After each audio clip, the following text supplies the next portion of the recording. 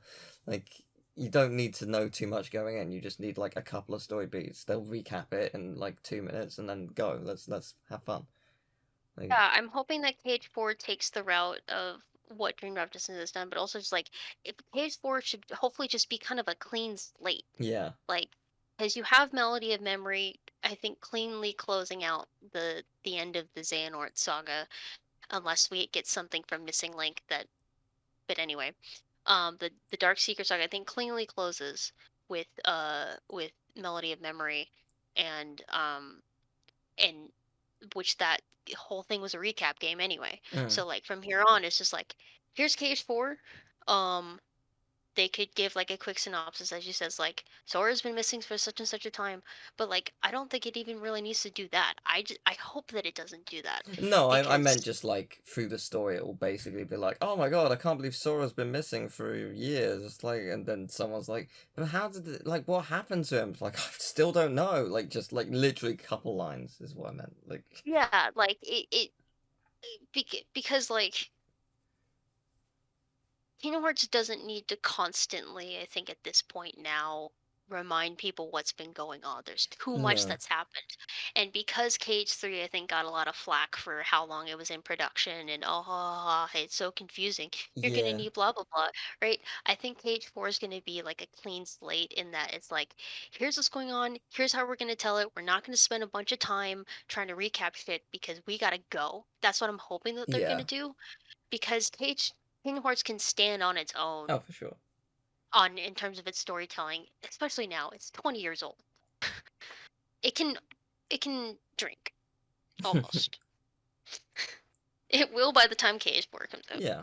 Which is what we will all be doing. Tears or Drinking? Sure. cool, good. Yeah.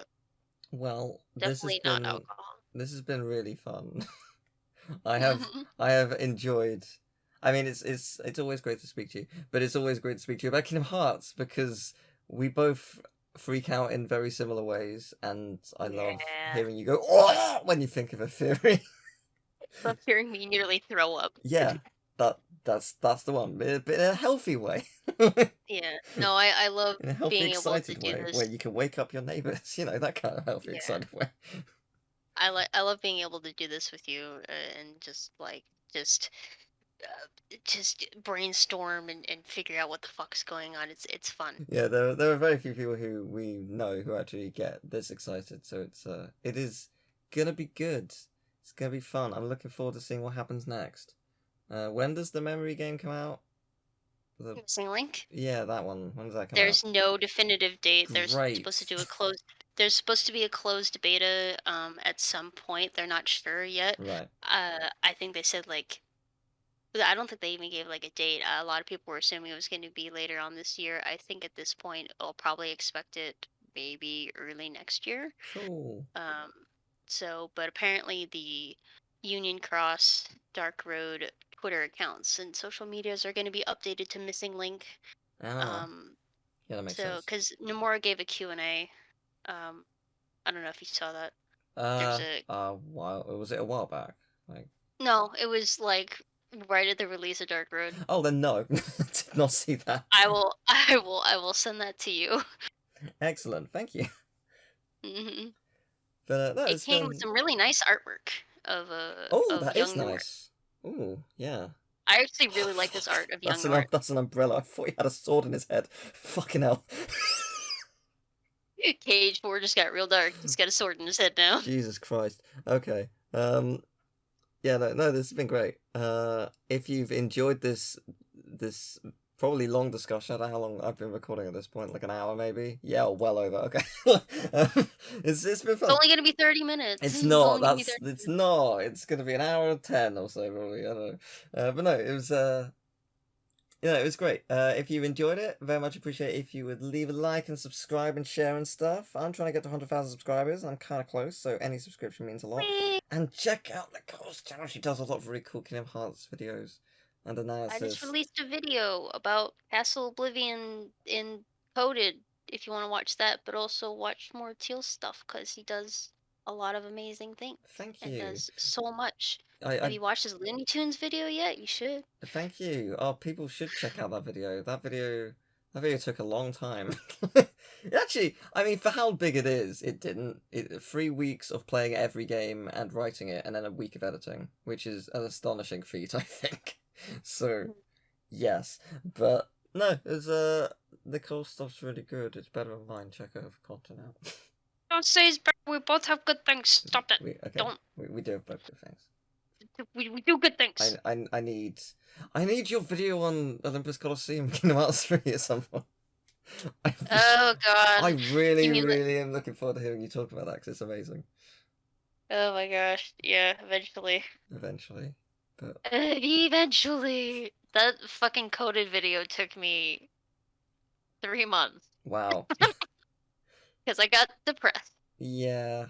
Hugs. So don't get depressed. Watch some Teal videos. All the hugs. All the hugs. Go hug your family and your friends and your animals and your pillows. People. Yeah. And your upperclassmen. Because you don't know your how long they'll be there for. Bye. Oh shit.